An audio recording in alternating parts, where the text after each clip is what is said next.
থাকে আল্লাহ পাক সেই বান্দাকে ভালোবেসে ফেলেন।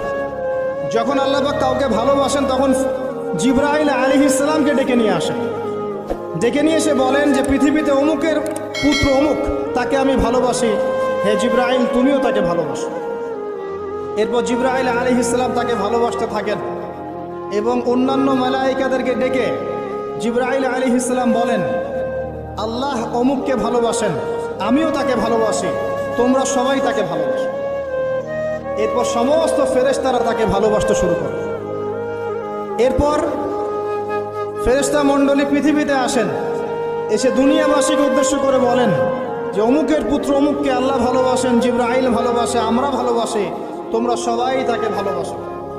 এরপর দুনিয়ার মানুষদের কাছে তার মর্যাদা বাড়িয়ে দেওয়া হয়, তার দিকে মানুষের মনকে ঘুরিয়ে দেওয়া হয় এবং তার প্রতি মানুষের ভালোবাসা সৃষ্টি করে দেওয়া হয়।